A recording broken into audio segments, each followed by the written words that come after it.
Yeah. Uh, Hey, Yahoo! All right, here we go. Ba ba ba. Mm-mm. Uh-uh. Oh, and it's a nice warm up I too. know, little energy getting here. Yeah. Hey, I got a new chair nice. yesterday. I got a new chair for this, and I love it. Oh, sweet. It's a lazy boy office chair.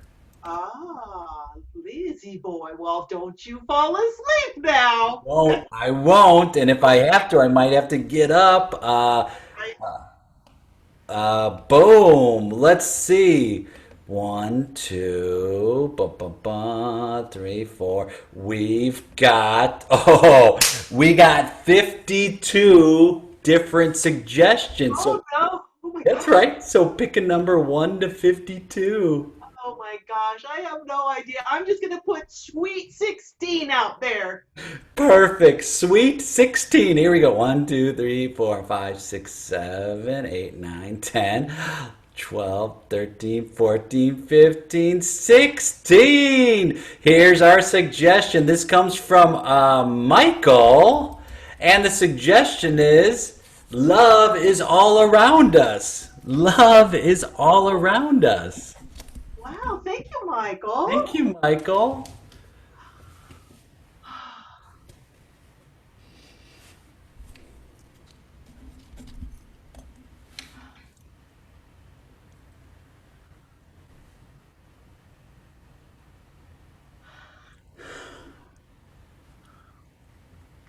Like everybody seems like they're in love here. Right? No. It's like everywhere I look, it's just like smiling faces and people holding hands and giggling and touching hair. No, they're like kissing in public and everything. I mean, this is this is this is a little awkward for our first date, Jerry. It is, oh, wow. Listen, Jen, I thought the same thing. I was like, I like it, but Yeah. now I'm feeling pressure. Like, are we supposed to? I'm not the like I like PDA, but when you know someone, and I feel like I don't want to push the public display of affection, but man, it's all around us. I know. It's like, is it something in the water or what? I mean, Well, I mean, yeah, the lagoon is so calm and like I think this is the perfect place to come for love. If you look back, it looks like it's a movie. I mean, it does. It looks like something that you would see in like some sort of musical comedy film, you know? oh, Jerry, Yeah. I think we walked onto a movie set. Oh my God, Is that what this is? I think so. My gosh, did you take the wrong turn? I must have. Wow. They think we're part of the movie. We could be movie stars. I've always wanted to live my life as a movie musical too. Oh my gosh. This everything, Jen, everything happens for a reason. I know. Jerry, don't let on. Don't let on. This is our chance. Well, we should. Is it too forward of me to say we should hold hands? If that, I don't want you to be uncomfortable. Okay? No. Okay.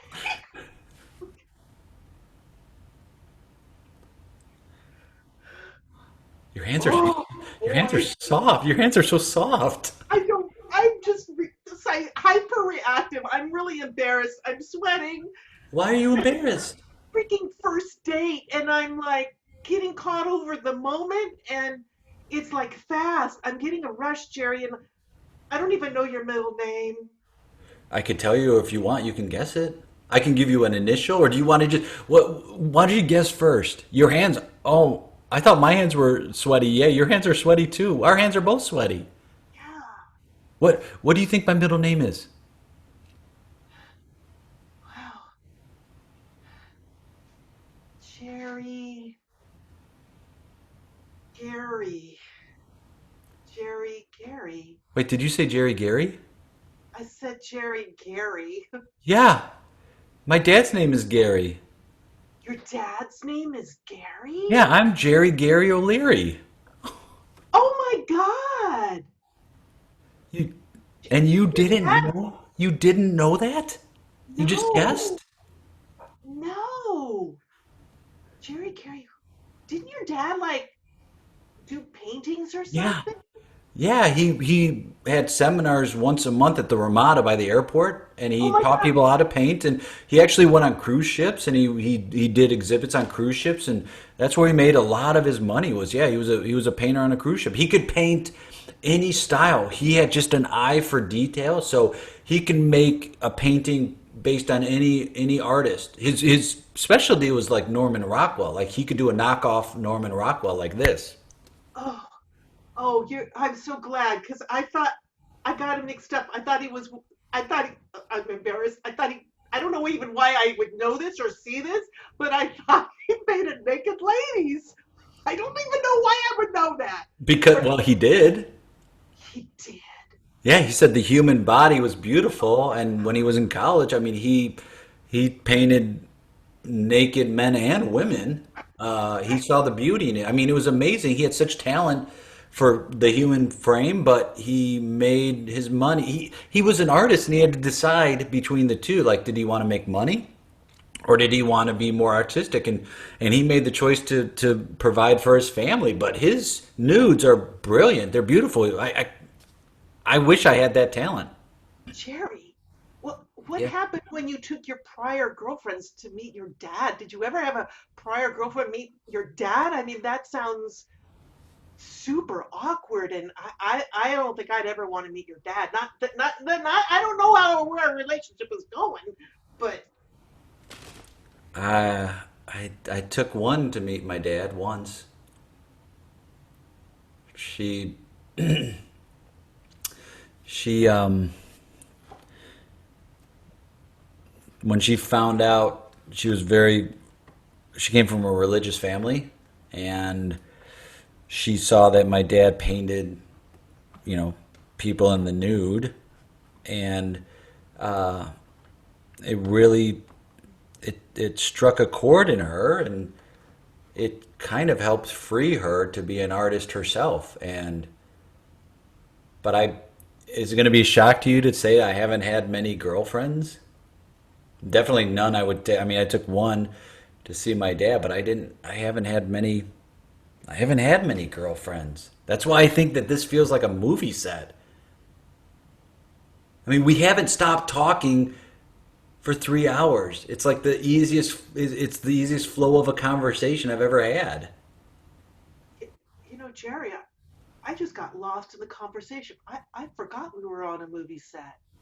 It's like at first it was so important to me, and now it's like they all kind of disappeared, and I don't care if I'm a movie star anymore. I just love connecting with you. Yeah. I mean, that's the thing I think people want most of all in this world is to connect with someone and connect with something. But I think that connection is so important right now. Wow. I I Yeah, I I'm feeling touched, and that's good. it's a good feeling. Yeah, I'm You know, sweating. What were you going to say? I don't know. I just feel like there's too too many people here, and they're kind of all active and busy, and it's more like I don't think it's a lot of love. It's just a lot of lust on this movie set, and they're just acting, but we're not acting. We're not acting. I mean, isn't that what love is? Being real and not acting? I don't feel like I have to play a part with you. I just feel like I have to be myself. That's pretty Yeah, freeing. yeah. So Yeah. I think I want to, get off this movie set and your dad, he painted and he wrote a book and I think I could write a book with you. I do. I think I could spend more time with you. I feel like we've already started writing that book. Ooh. Oh, you're making me sweat again. I mean, Oh God. it is. I'm gonna be honest with you. I have a underarm. When I sweat, I get sweat under my underarms first and foremost. I do too. Really? I do too, but you know what? I don't know. I I did have I had prior relationships, Okay. and I do have an issue. I do have a problem. Okay. What's Well, my sweat, there's no deodorant that helps it. So I have this extra strong stuff today because of the date, but it'll give me a horrific rash and I basically can't wear deodorant and I'm a smelly person and I have not had many relationships because they can't stand I have this smell. My armpits stink I? and you're gonna go away. Well, I feel like I should share something with you too. Then I don't wear deodorant because I don't believe the chemicals are good for you.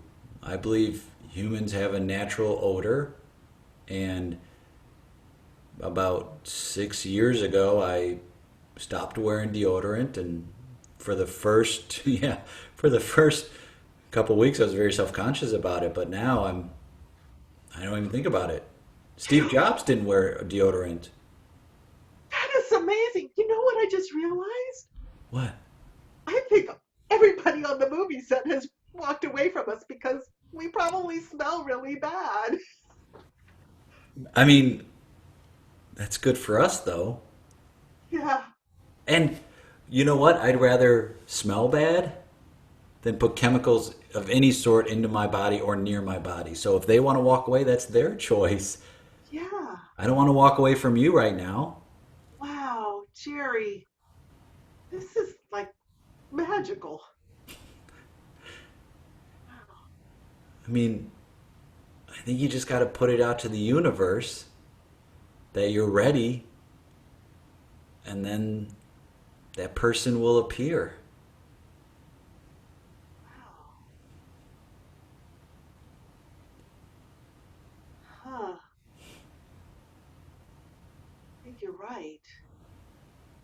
I guess I'm ready.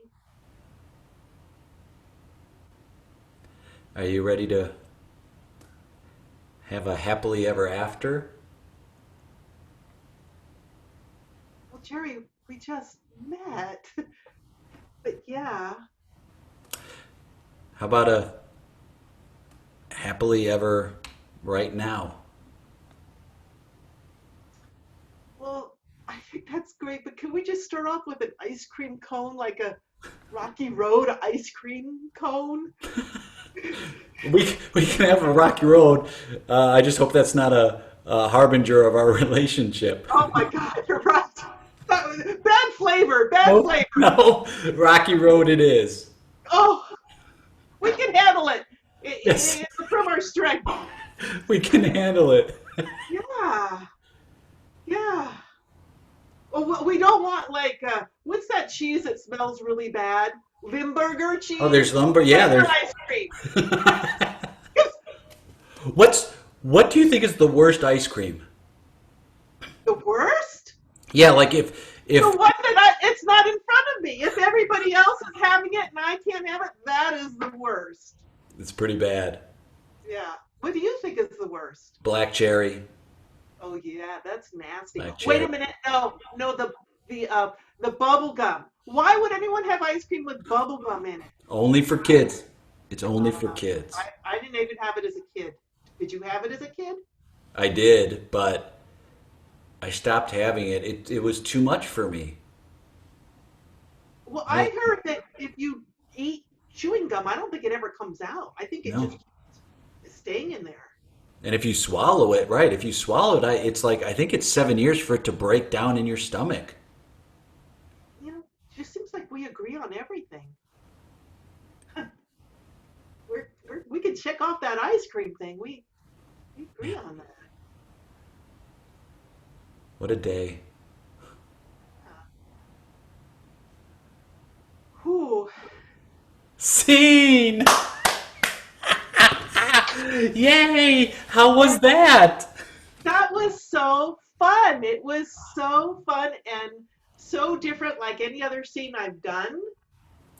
So you made it so easy and relaxed, and I just felt like I was in a different world. How was it for you? Oh, I mean, you made me look so good. That was great. I loved like the gifts of like I think we are on a movie set. I love that. Like people just wandering in and sitting down and being like, "Oh shit, I think we're on set." I thought it was real fun. I thought it was easy and like, we talked earlier about there. I think improvisers get a certain level of anxiety. I think the less experience you have for sometimes, not everyone, but sometimes it's like, oh, we get more anxious about what's going to happen, and we the more you do it, I think the more you just start enjoying the ride and start being curious as to where this could go, and less about trying to get it somewhere. Yeah, yeah. I was amused that I was starting to think about things that smell bad and Limburger cheese and what our life could be like as a smelly couple, smelly children. It could go on. Well, I do know people that are like, yeah, I don't wear deodorant. It's and there, I'm convinced there is someone for everyone, and Yeah, either they find someone who also doesn't wear it or someone who doesn't care. And I think like sometimes those people who are just like, yeah, I don't wear deodorant are more in touch with who they are yeah, than a lot of other people. And so I love being able to play that part in this and be like, I'm really going to try and be like, I have a specific friend in mind, and I was like, I'm really going to try to be them because I wouldn't make fun of them. They just right, have a different point of view, so I really want to like honor who they are. right. And like, you just connect with people that you can relate with. Yeah. You know? How did you get into improv? Like, what brought you to your first class or started doing shows? Yeah, well, initially, there was so much going on in my life. I wanted to hang out with fun people. Mm. And there happened to be a recreational class. And my daughter, I said, let's go to this. Let's hang around funny people. We didn't think we were funny, but we thought we would go and watch other people be funny. And so we went, and every single person there had the same idea we had. No one had interest in performing, or they Yeah. just wanted to go. But they were way worse than we were. My daughter and I were willing to play. As it ended up, everybody else in the class, they didn't even want to put on a show. The teacher was fantastic, really patient and trying to motivate people. But at the last day, it was only my daughter and I that showed up. And the teacher said, you know what, I can't teach for just the two of you. Go see a free show. So that was my first introduction many years ago. And then maybe 5 years ago, I went to my first meetup Mm. for comedy, and I was blown away. And I said, "This is the best party I have ever been to. Yes. Is there any more of these anywhere?" And somebody there said, "Yes, but there's one that's just the best, but it's really far away." And I went, "Oh." It ended up to be 5 minutes from my house. It's Made Up Theater in Fremont is the real live theater that I got most of my training from. So I just kept on taking classes, and now I am so appreciative of Zoom. Oh, Zoom is the best thing ever. I mean, Everything about it. And because you're like one of those people, you're taking advantage of it too. Like you're going to jams and you're as much as you can. And I think it's tremendous because you can meet people from all over the world and you connect with people that you would never have had a chance to connect with before. Right.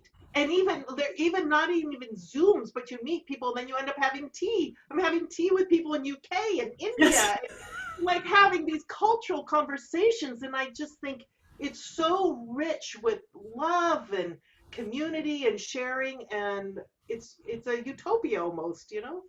Well, it is, and it's making the world smaller. It's expanding your like your network of people. It's expanding your experiences. You're getting, like you said, you're getting to meet people and experience different cultures and different time zones. And at any point, I feel like at any point during the day, you can find right now some Zoom improv jam or class or show at all hours, which is to me tremendous because it's the experience and getting people the exposure of improv. Now people can see it all over the world, which like before this we had the capabilities, we just never did it.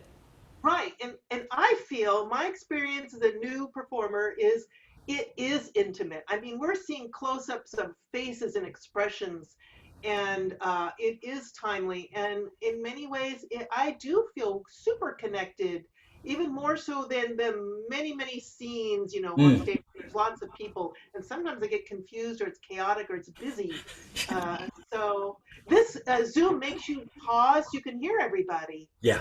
I love that.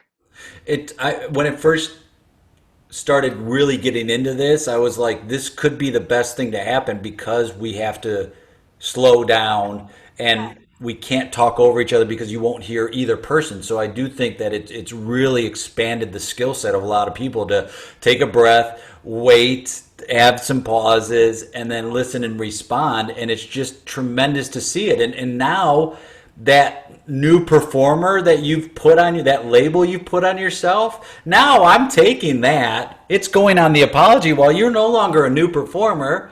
Oh, You aren't. You are no longer a new performer. You're an experienced performer.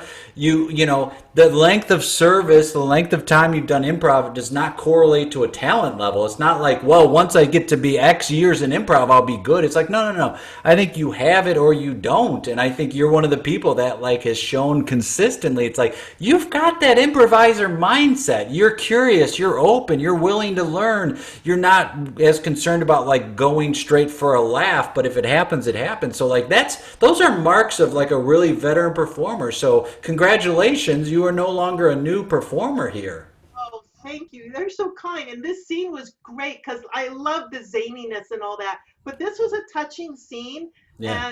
and I love that. And I love your support, Jay, that you give everybody. You keep reminding, and I love hearing that. You know, go ask people if they will play with you, and I love that. And I see people that you play with, and amazing people that I would never in a million years have Mm. ever gotten to meet. And there's a little thing in me. It's like, oh, I could ask them if they'll do a scene with me. And it's like Yes. Jay keeps reminding me of that. And it's like we have to practice our bravery, you know? It's like I have to initiate, I have to ask. And then if I receive a yes and it's like, whoa, there's no better medicine. For sure, and thank you for that. That's very kind.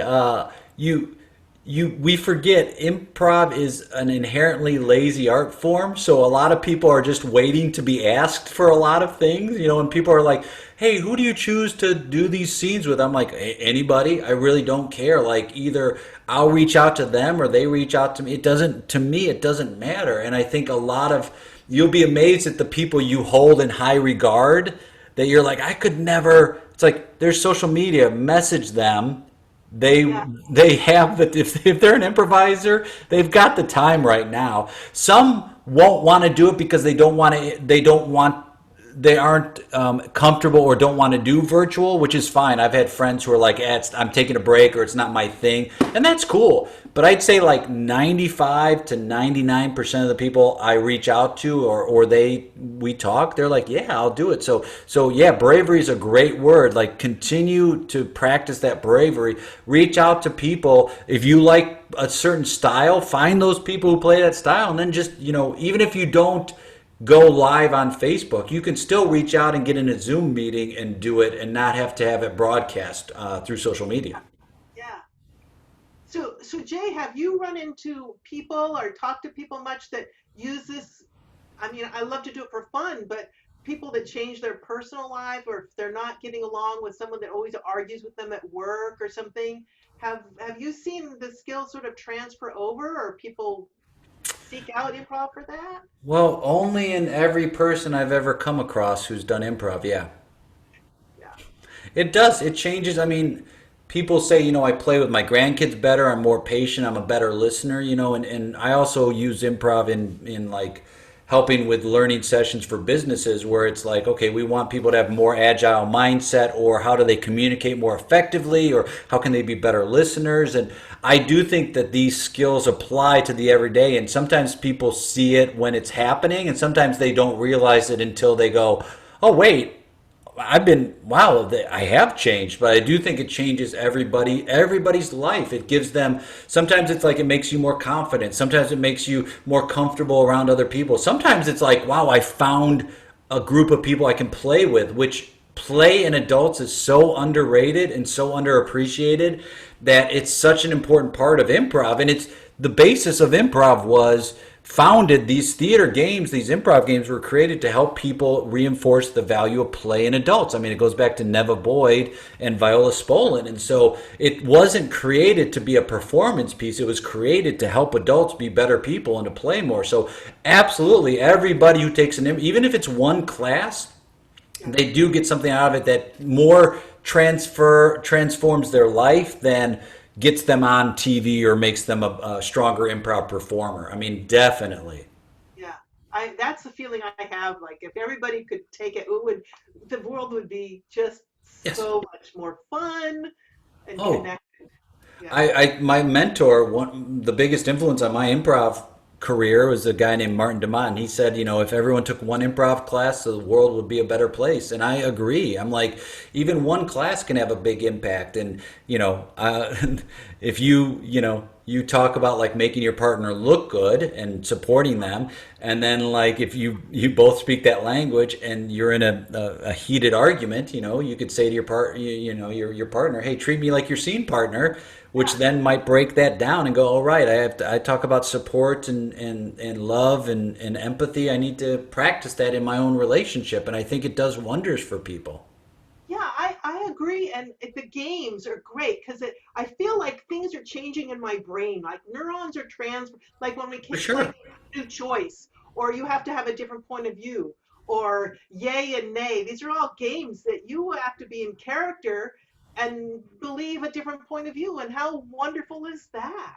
It's empathy, right? You're putting Yeah. yourself in someone else's position, and people think empathy is, oh, you're sad, I'm going to take on that sadness. That's not it. It's not I'm taking on your emotional baggage. It's more like I understand what you're saying and I hear you, and not trying to solve it or change it, just like I understand. And humans want to be heard. That's the basic human need, is like, please hear me. And I think in improv we allow, when it's practiced, we emphasize that of like, hey, we're going to hear you. We want you to bring the diverse self that you are to this situation, and we're going to create a group together, whether it's two people or 20, and we're going to use everyone's strengths and everyone's diversity, and we're going to create this unit together in this ensemble.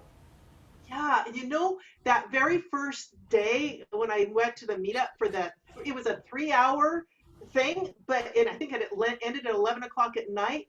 What I noticed when people left, the total strangers to me, but no one wanted to leave the parking lot. Yeah, Everybody still felt this like connection, because we're all clapping, we're bonding, we're connecting. you're laughing. Yeah, and so this time where so many people are maybe feeling isolated and alone, I think there's a real connection that happens when people are doing improv and having that empathy. So it just can change, I think, your whole blood chemistry to just um, feel good. It does. I mean, you're right. You start laughing, which oxygen gets to your brain. It breaks down defenses. It breaks down wall. But you're laughing together. You're not laughing at the expense of someone. You're doing these childhood games, which is allowing you to play, and then at the same time you're bonding. And as you continue your improv journey, we forget about that initial step we took, which is just like you got done and you were buzzed from that first class, and you're like, I don't. Sometimes you're like, I get it. Sometimes you're like, I'm not sure what happened, but I just had fun. And as you continue to progress, you start putting limitations on yourself. So then it becomes more about trying to do things right. And it's like, well, don't forget why you got into it. You got into it because you bonded with a group of people who you all shared similarities of socially awkward, very anxious. You want to be more confident. You want to be heard. You want to laugh. Like you shared all that in your first classes. And that's why those initial improv classes, you have such a bond with the people in those classes because you shared that together. You're all very scared and you came into a situation and you came out of it stronger, Yeah. and it made you a better person. And then you just spread that energy to the world. Like you come out of it and you're like, I feel better. I feel better about myself. I feel better about people. Like I've connected with people here. And that's why it's such a strong thing, improv. Right. And, playing with adults, I think it's making up for maybe a lack of play even as children. I remember as a kid watching the TV commercials back way in the day, and I would love to want the game or the toy that they Yeah. had. They showed all the kids playing, and I would buy the game. But it was hard to travel and you didn't actually always have a playmate. So I would like, it sounds really pitiful. I would put the board game in front and I would play with myself. And it's like, oh, it's not quite the same as the commercials. So now I get to play with real people, like wait, like you said, all day long if I Yeah. want, if I've got the time. Yeah, And I think there are many people who can, I can relate to that moment of like, feeling lost and playing with yourself and being like, well, nobody else is here. I'm going to play this game. I'm looking for my play dates and I'm looking for my play partners. And in improv, you find them, and it might be someone who's 20, it might be someone who's 90, like, but you will find them here. And it affords people the opportunity to, when we're younger, I think George Carlin said it, or he might have stolen it from Phyllis Diller. It's like you spend the first year of a kid's life, you can't wait for them to walk and talk, and then the rest of their life, they're told to sit down and shut up. yeah, yeah, And you're told play is not important. And I saw a meme which was great. It's like, stop making the arts a glorified, like my career in the arts, stop making it a glorified hobby. And I'm like, yeah, it is an important thing. And what happens during right now? What are we turning to? We're not turning into math, really. We're turning to the arts. We're turning to movies. We're turning to TV. We're seeing the effect, like with Black Panther, the effect that has had on people, and the how it's changed people's lives and how important that thing is. So it's a sense of play that also serves a purpose. And to me, it's the easiest. You don't need a ball. You don't need equipment. You just need an internet connection, and that's it. And then you don't even, you could do it on the phone. You don't even need an internet connection. You could do it on a telephone. You could walk down and improvise with, so I mean, you improvise every day. So it's now it's a chance of like you can remember the importance of play and being creative and artistic. yeah. You could probably do it without even speaking. You could probably take turns drawing, Yes. a shared picture. Yeah, I mean that's a Yeah, huge thing. It's like that's something I do with my kids is like you start a line and then they have to connect a line to something else, and then you create this thing together, and it's like yeah, all these exercises that we've been doing in class have now extended to like whether you're playing with your family or playing in your business, to be like how can this be really effective, a change agent and a change for growth and a change for the better. So at this point it's like that my mission is to get people experienced in this and do experience improv, and my job is to get people hooked on the power of yeah, it and the fun, and be like, keep doing it, you can take classes, you can go to jams, just you can do shows with people, you can do scenes, just keep doing it, keep pushing it forward and connect with people, because we need connection and empathy now more than ever. yeah. And sharing it with people, whether it's people Yeah. stuck nursing home or they have disabilities. I mean, there's Totally. just, no end to this. Yeah, call up a nursing home, see if they've got like I mean, I'm sure they have ways to connect people to the internet and say, I volunteer to have a conversation with someone. And that's an improv thing you can do. And you just have a conversation or play a warm up game or something. Like if you've taken an improv class and you know warm ups and things like that, there's no reason you can't reach out and say, like, hey, nursing home, or hey, people in prisons, or hey, people in the front lines, like, I'm gonna have this meetup, come into this Zoom room if you can, and then I'll lead in 30 minutes of improv warm-ups, and it will change people's lives. It'll make them laugh and have fun, and that's what we need now more than ever. Yeah, even like when the holidays come, who knows what it's going to be like for COVID? Have a Zoom Thanksgiving with your or whatever holiday you have, and in fact, join other holidays you know nothing Yes. about all over the. Yes. And that's what with improv now, and you know this firsthand. You have an ecosystem, as my friend David Escobedo says. You have an ecosystem of people throughout the world. So you go, I don't know this holiday, and you will be invited, or you can say, hey, can I? Are you having a celebration? Can I experience it? What is Denali? And then they go, you might have an experience to be able to join in the celebration. And then you just expand your horizons. You just start learning more. And now, not only do you experience that, now you have references as well. So you have references with other cultures where they don't always have to know our references, but you can start experiencing other references as well, which we couldn't have done as easily and cheaply before this pandemic. So there are a lot of positives to come out of this, even though there is, I don't want to downplay the global seriousness of it, but in the small world of improv, this has been huge for us. Yes, and you're reminding me. My mind's a blank of the guy's name. Wilson from somebody Wilson from Moscow did a wonderful Josh interview. Wilson. Yes, he did an amazing interview, and that's the first time I Yeah. saw you and Pete Escobedo, and you guys were talking about all this world stuff and Zoom, and I was amazed, and I shared it with everybody, and I just thought, yeah, and I just love that interview. I was just even talking to somebody about it the other day. You got to look this up. Yeah. So yeah, He's thank you. Josh has been great. Like he's a Oh, Canadian by birth, and I think still would probably consider himself Canadian, living in Moscow right now, and has done a lot. Like there was not a lot of improv in Russia, and he started up something which is really cool, and now he's transitioned into doing even more of a global connection there. But he's great. He's one of those practitioners that's like spread the positivity and support people, and realize that like what you have inside of you is good enough. And the same with you is like when you go into scenes, just think like I have enough. I'm good enough. This is going to be fun. Like I have the skills. I've been in countless conversations in my life. This is just another conversation. This is all improv is. It's another conversation. And don't be afraid to say things like, "Hey, can you repeat that again? I say that to me again. I didn't quite understand that." Like I think you will come out of these scenes. Nobody's gonna die. We come out of these scenes and we're gonna be fine. And then there's another scene right around the corner. yeah.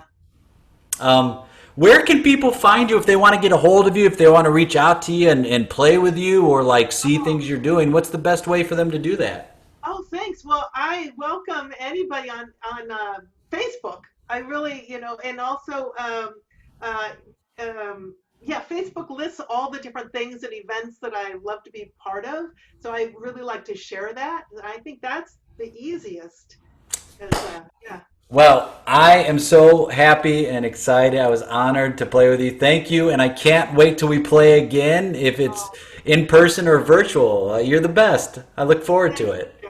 Thank you. This is so much fun. All right, great seeing you. We'll see you soon. Okay, thanks.